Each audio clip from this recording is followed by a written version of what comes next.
départ, c'était que je pensais que vous étiez le seul candidat capable de battre Nicolas Sarkozy au second tour.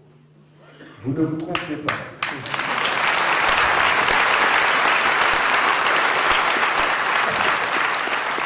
La deuxième raison, et là j'étais un peu plus étonné, j'ai lu votre livre Projet d'espoir, et j'ai pas trouvé une phrase avec laquelle j'étais pas d'accord. Ah, c'est ennuyeux.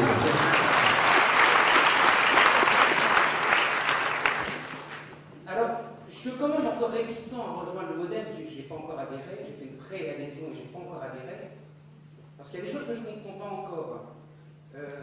Je ne pense pas que le centre, c'est être au milieu de la gauche, ou au milieu, enfin entre la gauche et la droite. C'est pas non plus être n'importe où ou nulle part. Je pense que le centre, c'est l'idée. Moi, plutôt que de parler du centre, je parle du centrisme. Et que c'est à chaque fois d'essayer de placer l'homme au centre de toutes les préoccupations économiques, sociales, philosophiques, humaines, et aussi au sein d'un fonctionnement d'un parti. Et ça, pour moi, c'est une vision révolutionnaire. Excusez-moi de vous dire, venant d'exprimer cette affirmation, je peux vous dire, vous étiez sans doute très à gauche, mais vous étiez prédestiné à nous rejoindre. Parce que, comme vous l'avez senti, mouvement d'acquiescement, c'est la phrase majeure de tout notre positionnement politique depuis que nous existons. Mais allez-y. Oui, je vais très vite. Alors, je dois avouer que adhérer au modèle, je vais certainement le faire, mais il va falloir que je fasse vraiment, je ne trouve pas le mot, Un effort sur vous-même. un effort sur moi-même, de me retrouver avec des gens de droite, des gens de centre-droit, que j'ai convaincus toute ma vie. Ça va être difficile.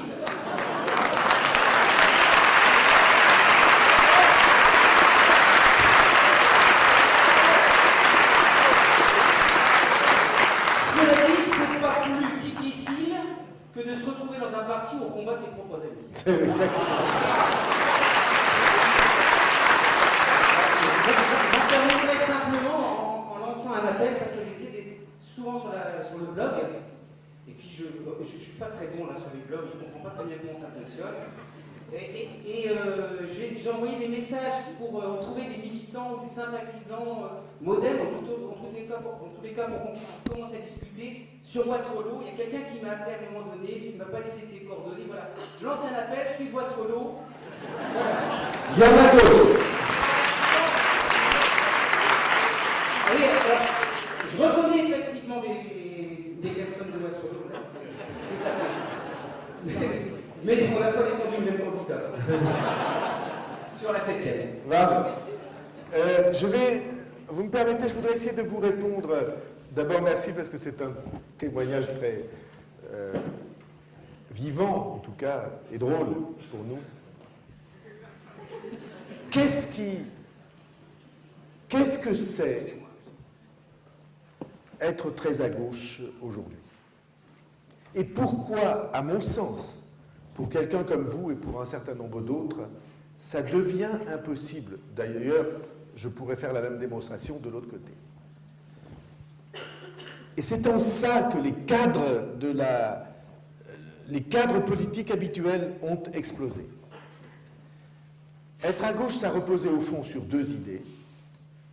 Cette gauche-là, ça reposait sur l'idée qu'on pouvait faire une société révolutionnée, pardon de ce néologisme, dans le cadre d'un seul pays, et deux, que ça pouvait se faire par la socialisation des moyens de production.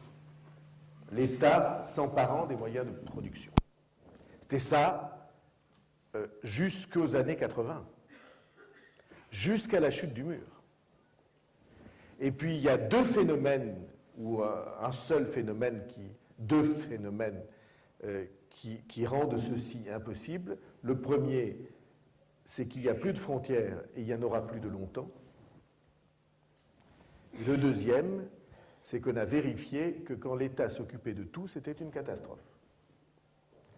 De sorte que la pensée que vous avez exprimée, c'est la pensée humaniste traditionnelle par excellence que je considère comme révolutionnaire. Et je reprends ce mot-là. Je pense en effet que la démarche qui est la nôtre est au fond la seule démarche révolutionnaire au sens noble du terme, c'est-à-dire la seule qui se fixe comme objectif de changer le monde. Tout à l'heure, j'étais avec des élus, j'ai quelquefois plus de mal avec les élus qu'avec les militants, leur faire comprendre ce qui se passe, et une élue tout à fait remarquable et charmante, que j'aime bien, dit « c'est moderne quand même, vous savez, c'est compliqué, ils arrivent, on ne sait pas d'où, on les met dans une pièce, vous revenez une heure après, ils sont en train de refaire le monde. » Et dans sa bouche, c'était une étrangeté. Et alors je lui ai répondu, écoute, excuse-moi, mais il y a une question fondamentale à poser. Qu'est-ce que c'est que l'engagement politique? Et pour moi, l'engagement politique, c'est de refaire le monde.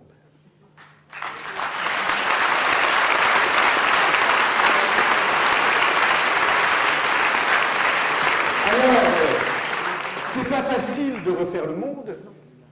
Je propose de le refaire réalistement, pas poétiquement seulement, encore que j'aime beaucoup la poésie.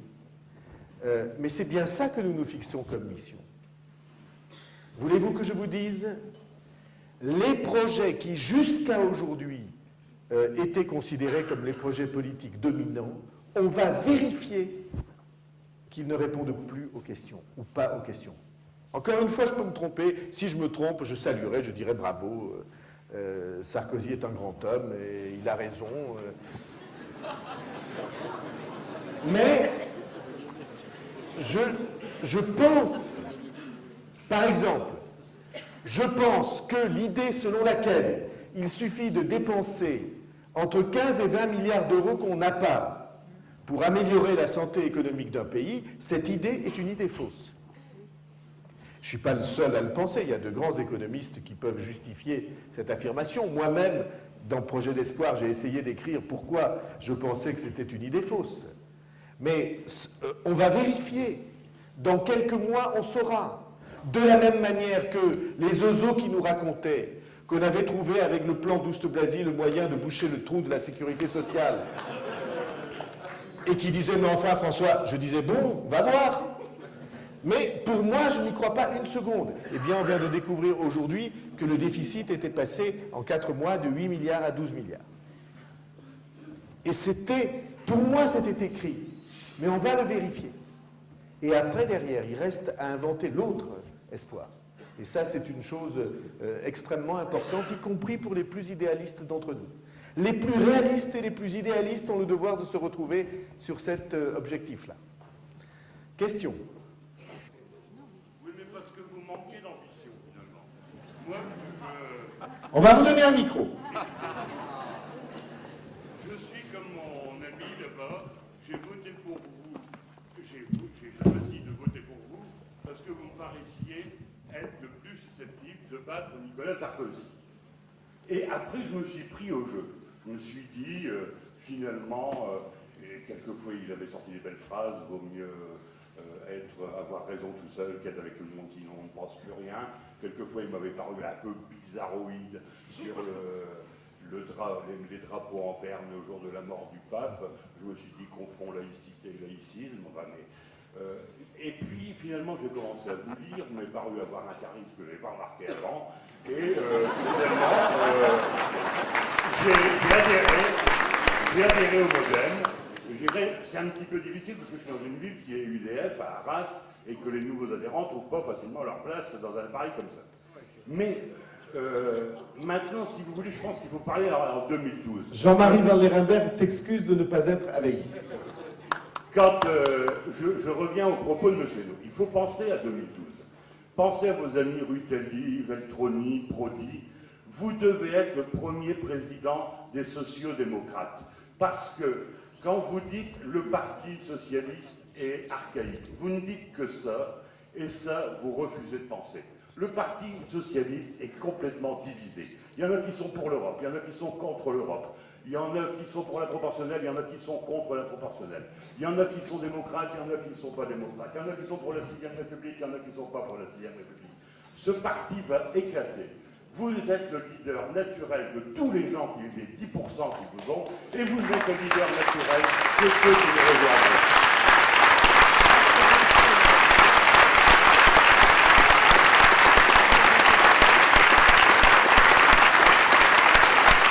Cher monsieur,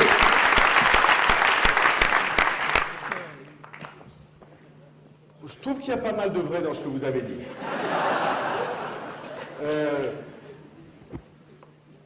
Je ne veux pas, moi, m'exprimer sur l'éclatement du Parti socialiste parce que je crois qu'en effet, c'est un rendez-vous qu'ils vont avoir et il n'y a rien de plus désagréable que de voir quelqu'un de l'extérieur se mêler de ce qui se passe chez soi, donc je ne veux pas dire ça, mais je sais qu'en effet, les lignes de fracture, elles existent. Je sais qu'en effet, il y a une grande famille qui est sur le point de se constituer ou de se reconstituer, qui est la famille démocrate et sociale, sociale et démocrate. Je suis assez d'accord avec ça. Cette famille aura besoin d'un leader. Je suis assez d'accord avec ça aussi. Et à ce moment-là, on verra. Mais je ne veux pas mettre la charrue avant les bœufs. Je veux d'abord qu'on se construise ici, là, comme une force exemplaire, comme quelque chose qui donnera envie à d'autres de venir parler, travailler, dialoguer, construire avec nous. Et ce jour-là, il y aura plus de la moitié du chemin de fait sur le chemin que vous avez marqué. Sans micro, mais pour la jeune femme qui enregistre, c'est mieux que tu aies un micro.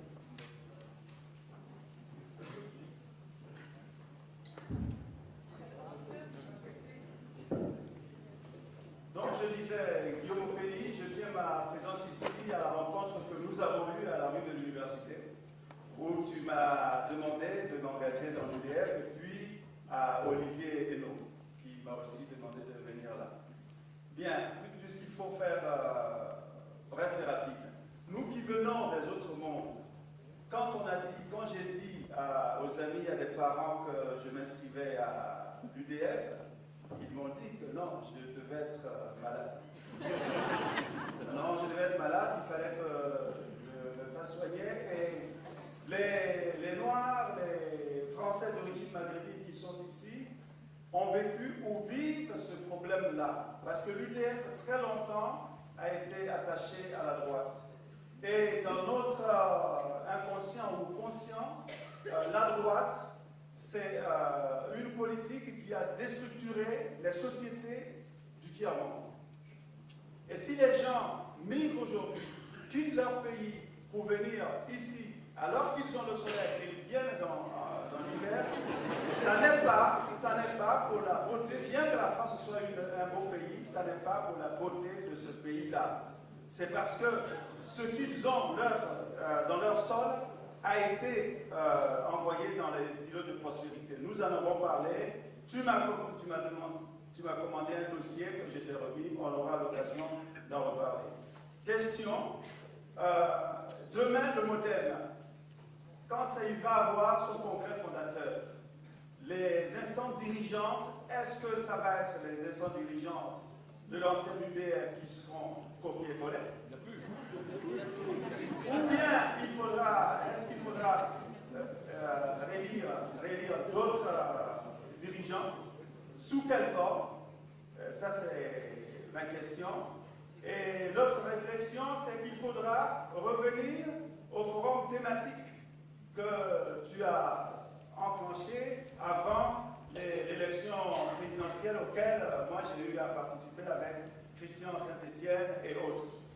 Parce que, je le dis ici à Lille, nous sommes très motivés, Jacques Pichir, Olivier Hénaud et tous les militants qui sont là, nous sommes, je ne dirais pas, c'est pas pour frimer, mais la plus motivée de France.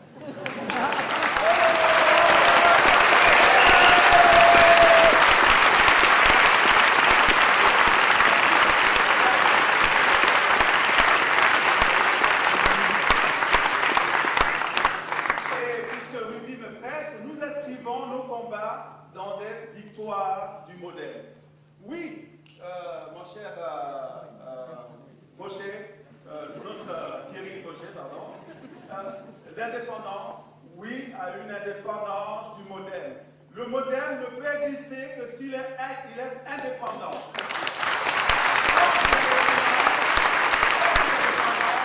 Il n'y aura pas de mouvement. Et le modèle doit s'ouvrir aussi bien aux anciens UDF, à qui nous disons merci pour avoir maintenu le bateau hors de l'eau, mais aux gens de peu, aux gens de rien, à tous ceux qui viennent d'ailleurs pour construire un autre modèle dans ce pays. Je vous remercie. L'heure avance et on s'approche évidemment de la fin de la réunion. Vas-y. Bon, je ne suis pas une femme, comme vous le voyez. J'appartiens à la diversité. Voilà. Et au sein du modèle, il faudra que, sans en revenir à la discrimination positive, on pense à la diversité. Des gens comme moi qui venons d'autres mondes, je m'appelle Guillaume Opéli, on sait déjà, je tiens ma présence ici à la rencontre que nous avons eue.